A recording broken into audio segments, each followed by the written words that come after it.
Hi, I'm Jeff Scott from Sussex Installations. This video is just I've got a few different security products that we offer laid out on the desk here. So I'm just going to take the opportunity to show you a few of these things and just have a little bit of a talk through some different types of options of van security which you have for your vehicle.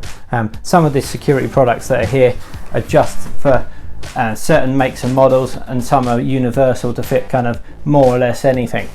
If we start here with the locks, so these locks you might be familiar with already. These are for the Ford range of vehicles. So this lock will replace the older shape Ford Transits and Transit Connects. This is from like the year 2000 through to 2013 shape one. If you've got more locks than just the driver's door, then you need to have blanks on the other doors. This one is for the Transit Custom, the newer shape Transit Custom, the smaller one, and then we've got one here for the big Transit, the newer shape one, and then for the Transit Connect is a small barrel because it's inside the handle. So the point of these barrels is if you've got that factory barrel which is vulnerable to the twisting or the picking, then it's best to change that over.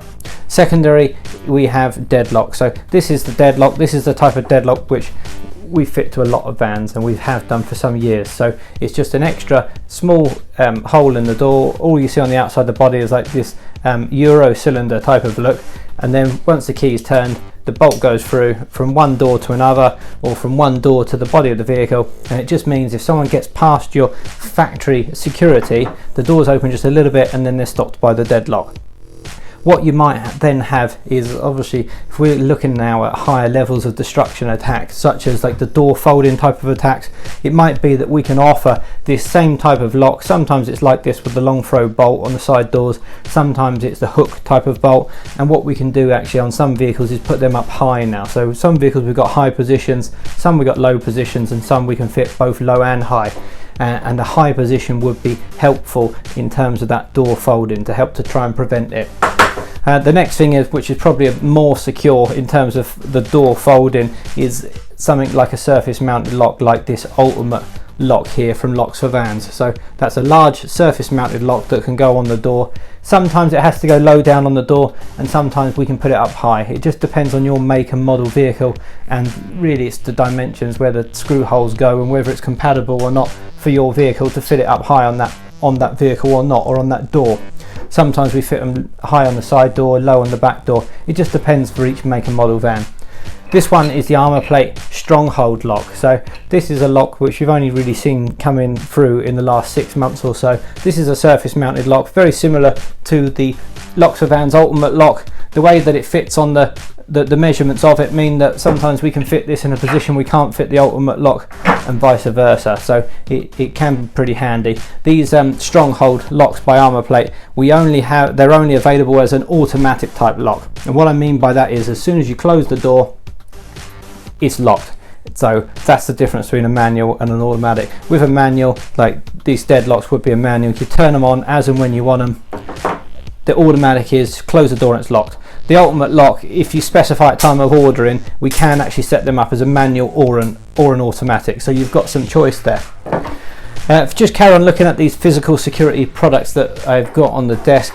Here's a Loom guard, so that's like for the Transit 2000 shape onwards for the back barn door, where people going in with a hacksaw blades on that. So this is an old school type of way of securing that, which is very effective and simple.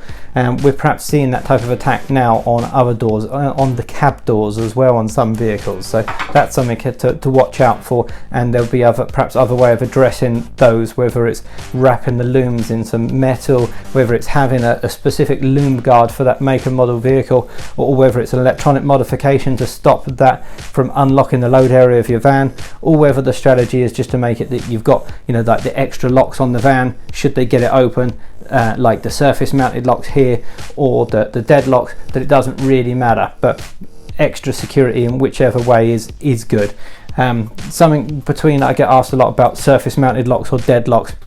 The surface mounted locks versus the deadlock, that's a good question. So basically these surface mounted locks here versus the deadlock's going to be cheaper, so that's good. The deadlock is more discreet on the door, so you don't really see much of it, which is good.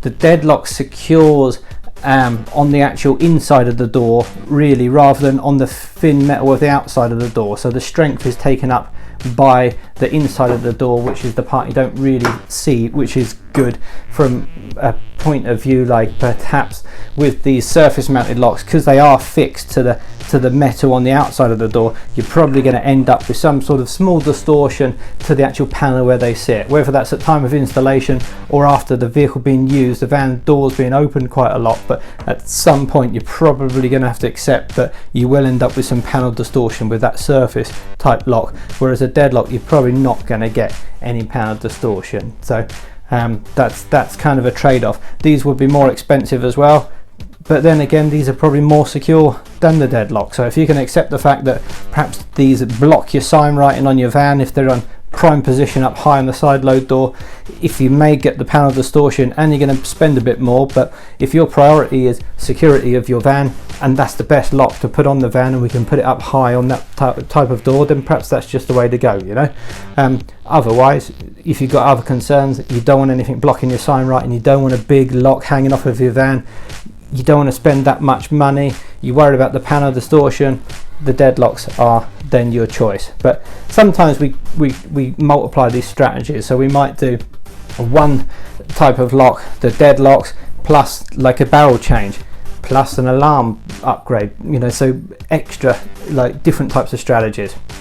While we're talking about physical security products, I'm just going to show you a couple more. So what we have here is, this is a cat lock. So there's cat locks and cat shields. If you had your catalytic converter stolen, that would be a massive inconvenience for you, and it's probably really expensive. You know, some vehicles you're looking £2,000-3,000, and we've had the point where they've been out of stock for months on end.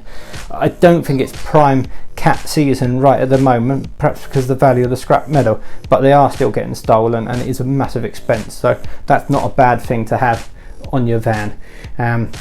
Another product which we have here is an ECU shield. So this ECU shield would be from a Mercedes Sprinter, and that just seems to be, that's the vulnerability with the Mercedes, perhaps if they're getting stolen, is that people come in with a pre-programmed ECU and they've just got the keys are the same physical size anyway, so it's one key fits all. So if they just change that, fit their ECU under the bonnet, plug it into your van, and then basically the van's theirs. They just unlock it with their own remote, start it up, and away they go. With some of the other vans, perhaps the Ford range for example, it might be that they're actually using the OBD port to code in a new key to steal your van. So in that case we have some OBD locks, and what this would do is the OBD lock, the OBD port, which is what the MOT testers would use to measure your vehicle while they're doing emissions, or when your vehicle goes in for service, that they reset your service light, or when it goes to the main dealer to recode keys, but the fees can use it to code keys. So if you can keep that locked up, we can reroute that and put it into a locked box in some cases, or it stays in the same place and we put it inside the locked box. So the port will be inside the box. When your vehicle is just being used every day, you put the lock over, you lock it up, and you'll take away the key, and that just means that a thief can't just break a window and lean in and plug into your port, or they can't just easily access that port. So that's keeping that van more secure from theft. Of course there's other products as well from theft, trackers, pedal boxes, you know, it's horses for courses, so it's whatever suits you for your needs. Now I try not to go on too much more because I know this is a long video already, but there is a few more things here, and this is in the electrical security range. So this is the alarm system type thing. So alarm system, it might be that it will work with your original remote control, or it might be that we supply an extra remote control for the alarm. Again, the convenience of having it working off of your own remote control is good, but maybe it's more secure if it's separate. It's up to you. You've got to choose the right choice for you. We have different detectors, ultrasonic detectors, which will be typically used in the cab of the van. If someone breaks a window and leans in to remove contents, this will pick up the change in the air, the movement. It takes the ultrasonic frequencies to go around the cab. It will be interrupted, there'll be a difference, and that means it will set off the alarm. So this is a good reliable type of sensor for the cab area of a van. What we also have is a PIR sensor. So this is what I'm typically suggesting for the load area of a van. If you have a PIR in the load area, if someone gets in your van through a high level of destruction attack, they climb through the roof, they climb through the side of the door, they bend the door down, however they get in, then let's have a PIR that's going to set off your alarm. So some of the factory alarms and some other alarms without this additional security are just, they don't even know someone's gone in the load area and the alarm doesn't go off. So load area protection, if you are having an alarm system, is important. And if you are worried about the door folding, which we see particularly on the side load doors quite often, having an extra switch fitted up high on the top of the side load door will mean that if we can get an early alert, so if they start to pull the door open, if the switch can go and then set off the alarm just after a few millimeters of the door being pulled, it's going to save a lot of damage being done to your door, so that would be good too. This is just a siren, and this is an alarm brain and a flashing LED. This one's actually a really bright blue flashing LED when it's fitted. Good awareness that you've got an alarm on your vehicle. Some extra switches here, magnetic contacts. Typically this would be used in motorhomes, habitation doors, locker doors, but there are some uses which we might use these on commercial vehicles too. And then there's some additional sensors here. These additional sensors would be more, I would say, on the less reliable side of things. So what I mean by that is it could actually go off falsely. The other sensors aren't likely to go off unless someone actually gets in your van. These sensors might actually go off, so to get them to go reliably is not so easy. So you can have sensors that will set your alarm off in a full alarm reaction, or perhaps there's another input that will just give like a little warn away, like a beep or a beep beep.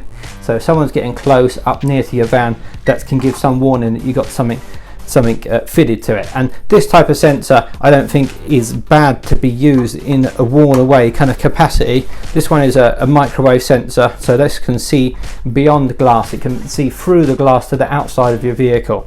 You know, this is the one people talk about when they think a bubble around my vehicle, which in a car, if it can see out the glass in all directions, you kind of in effect do get a bubble. With a van that's not the case, because the rear of it is metal, so you actually only really see outside of the driver and the passenger window. So it will protrude and give some detection outside the driver and passenger window, but really the bubble around your van, that's not happening, unfortunately. I wish I could offer you a product where it did, but it doesn't. So this isn't necessarily a bad thing, because they might get up close to the driver's door or the passenger door to have a look in your van before breaking into the rear of it, but not necessarily.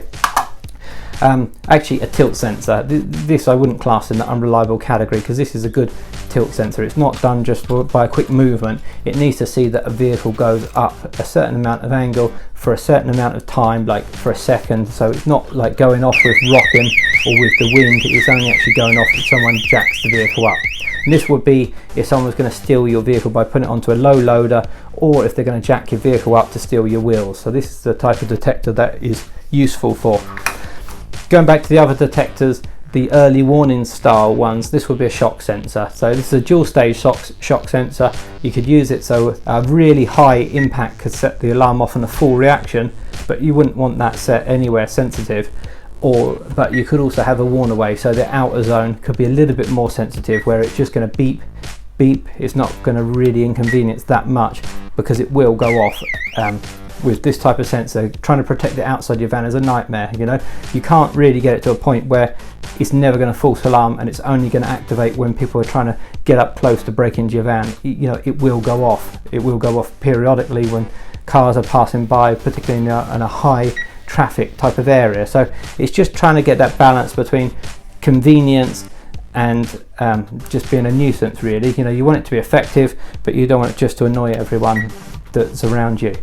I remember the 90s trying to sleep through the night time with all them alarms going off, and it was just a nightmare. Every time a car with a loud exhaust drives down the road and you've got 5 or 6 cars going off, woo woo woo, yeah, no one really wants that. But I understand the level of destruction that's happening to some of these vans. Yeah, maybe we've got to accept that there's going to be a little bit of nuisance noise, and by having this type of detector fitted.